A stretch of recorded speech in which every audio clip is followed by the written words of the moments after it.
Hello and welcome back to my channel. If your Philodendron Birkin is getting strange yellow or brown spots, losing its beautiful variegation, or just feels weak and unstable, you're in the right place. This is my Birkin from 3 years ago when I first got it, and this is how it looks now. The growth is obvious, but I've learned that this plant can be a little bit tricky. The mistakes I made were simple, but they had a big impact on its appearance. Today I'll walk you through the most common problems so you can avoid them and keep your Birkin happy and thriving. This plant has become very popular thanks to its stunning foliage with white stripes against the deep green background. The variegation is truly beautiful and eye-catching. If you're interested in learning all about its care requirements or how to propagate, check out my other videos. I'll leave the link in the description. Now let's start with the first mistake.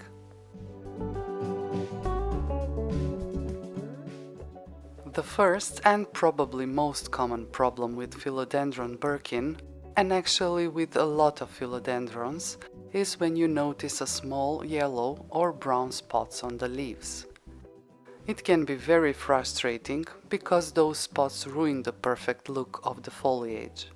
But more importantly, they are usually a sign that something is not right with your plant care. There are a few possible reasons behind these spots. They can be caused by pests, bacterial or fungal infections, or even something completely harmless like extrafloral nectaries. So, how do you know which one is affecting your Birkin? Let me walk you through the main differences. If you see clusters of very small yellow specks, especially on the newer leaves, that's often a sign of pests such as spider mites or thrips. These insects pierce the leaf surface and suck out the juices, leaving behind tiny dots. A good way to check is to flip the leaf and look at the undersides. That's where they usually hide. If your Birkin also has fine webs, sticky leaves or yellowing foliage, that's a strong sign of a pest infestation. These tiny insects spread very quickly, so early action is very important. Isolate your Birkin from other plants right away. Wipe the leaves with a damp cloth, then treat with insecticidal soap or neem oil. Repeat the treatment once a week for a few weeks and keep checking for new signs until you're sure the pests are gone. If you notice spots that are more defined, almost perfectly round and surrounded by a yellow halo, this is often a fungal or bacterial infection. These spots can start small but usually spread quickly, especially if your Birkin is in a warm and humid environment. In some cases, the leaf may turn mushy or develop a dark soft patch.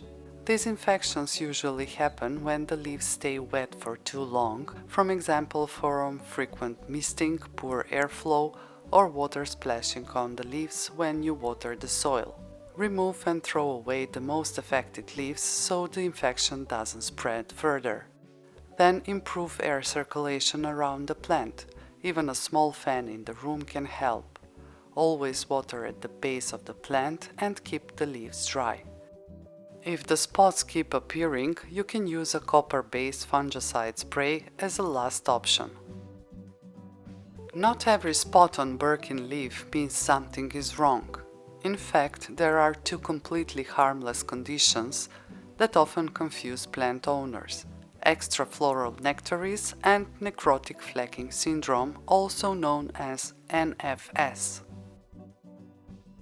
Extrafloral nectaries are tiny nectar-producing glands. They show up as shiny, sticky dots on the leaves, usually along the midrib or veins. Many people think these are pests or fungus, but they are actually normal. In nature, this nectar attracts ants and other beneficial insects that protect the plant. If the spots are shiny or sticky and your plant looks otherwise healthy, don't worry. Just wipe the leaves gently if they feel sticky. No treatment is needed. Necrotic flecking syndrome is something different. It shows up as tiny brownish red flecks inside the leaf tissue. This happens because Birkin is a hybrid created through tissue culture and it has some genetic instability. NFS is not a disease, it's not contagious, and it won't spread to your other plants. It's purely cosmetic, and there is nothing you need to do. New leaves often come in clean, and your plant will continue to grow normally. So, if you notice spots on your Birkin that don't look like pests, fungus, or water damage, it might just be one of these harmless quirks. Another common reason for dark spots on Birkin leaves is a mix of overwatering and the type of water you use. Tap water often contains chlorine, fluoride, or mineral salts that are too harsh for sensitive foliage. And when the leaves are sprayed or showered directly with tap water, those chemicals can burn the surface and leave behind scars. Avoid showering or spraying your Birkin's leaves, especially with tap water. Many people think misting increases humidity, but it actually doesn't. The effect lasts only a few minutes. What it really does is leave droplets sitting on the leaves, which can cause chemical burns or invite fungal problems. If you want to rise humidity, it's better to group plants together or use a humidifier instead. Now let's move on the second mistake, which is closely related to this one: overwatering and using a tap water. This plant doesn't like to sit in soggy soil. When the roots stay wet for too long, they start to suffocate, which quickly leads to yellowing leaves, mushy stems, and eventually root rot. One reason this happens is because many people follow a strict watering schedule, for example once a week, instead of checking the soil first.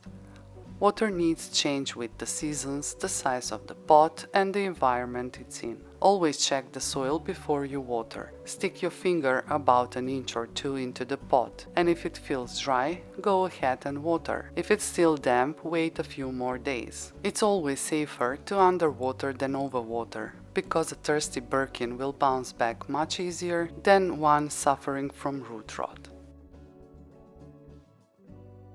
Philodendron Birkin can be sensitive to tap water. In many areas, tap water contains chlorine, fluoride, or salts that can build up in the soil and cause brown tips or weak growth. Over time, this stress can really hold your plant back. I noticed problems when I was watering with tap water. The leaves started showing dark spots, and the plant just didn't look as healthy. Once I switched to filtered water, everything changed. The Birkin began pushing out stronger, glossier leaves without dark spots, and the growth became much more consistent. It was a small change, but it made a big difference. So I suggest to use filtered water, rainwater, or distilled water for your Birkin. The key here is simple: avoid keeping the soil constantly wet and give your Birkin the cleanest water you can. These two changes alone can prevent a lot of problems and keep your plant thriving.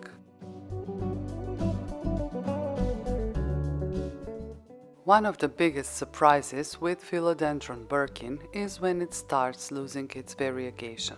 Instead of those creamy white stripes, new leaves may come in plain green, or sometimes the plant completely changes into something else.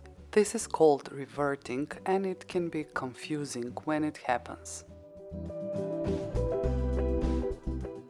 Let me start with my own experience. About a year ago, one of the stems began to revert. On the same plant, I had two completely different outcomes. One stem with lots of beautiful white variegation, and another that grew only plain green leaves. Since both stems were in the exact same soil and conditions, I knew this wasn't about care. It was clearly genetic.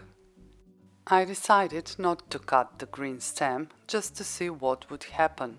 And now, as you can see, one stem is still amazing with strong white variegation, while the other has fully turned into Rojo Congo. It hasn't come back to variegation, and honestly I have grown to like it this way. Maybe if I had cut it earlier, it could have reverted back, but I choose to keep it.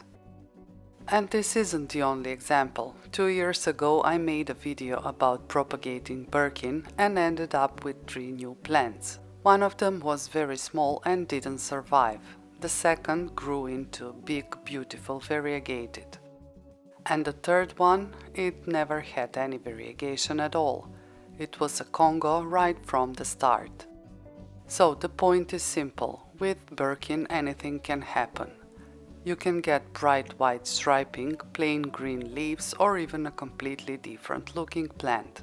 And that's a part of what makes this variety so unique and unpredictable. With good light and stable care, you can improve your chances of keeping the variegation, but sometimes genetics will have the final say. Don't panic if your Birkin changes, even the surprises can turn out beautiful. Another mistake with Philodendron Birkin is giving it the wrong type of light.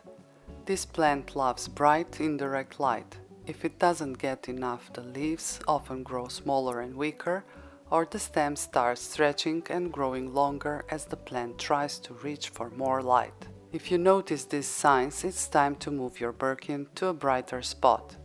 On the other hand, too much direct sun can scorch the leaves. The white parts of the variegation are especially sensitive. They can turn brown and crispy very quickly if exposed to harsh sunlight for hours. I keep this one a few feet away from an east-facing window, and my smaller Birkin sits a few feet back from a west-south window, but it's shaded by other plants in front. Both placements give them plenty of bright, indirect light without harsh rays. The best spot is near a bright window just a few feet back, where the plant gets lots of light without the burning midday sun. A south or east-facing window usually works great. If your only option is a darker window, you can supplement with a grow light to keep the variegation strong. Light plays a huge role in how your Birkin looks, so finding that balance is the key. And once your Birkin is happy with light, you will notice it growing taller and fuller, which leads up to the next mistake, not providing support as it grows. As your plant matures, it doesn't stay a small compact plant. The stems grow taller and the leaves get larger, which means the plant can become unstable and start leaning. If a Birkin isn't supported, you may notice it growing sideways or bending under the weight of its own leaves. This can make it look weak and messy, and over time it may even affect how well the plant develops. All of my Birkins have stakes to keep the plant straight. With support, it not only looks better, but it also grows stronger and healthier. So give your Birkin some kind of support as it grows. A simple stake works well, or you can use a moss pole if you prefer. The important part is stability. Once your Birkin feels secure, it will reward you with bigger and better growth. So don't skip this step. Adding support is quick and easy, and it makes a big difference in how your Birkin looks long term. There are definitely more problems you can run into with Philodendron Birkin, but I'll cover them in the second part. For now, I hope these tips help you keep your plant healthy and happy. If you enjoyed this video, don't forget to subscribe to my channel for more plant care tips and updates. Thanks for watching and happy growing!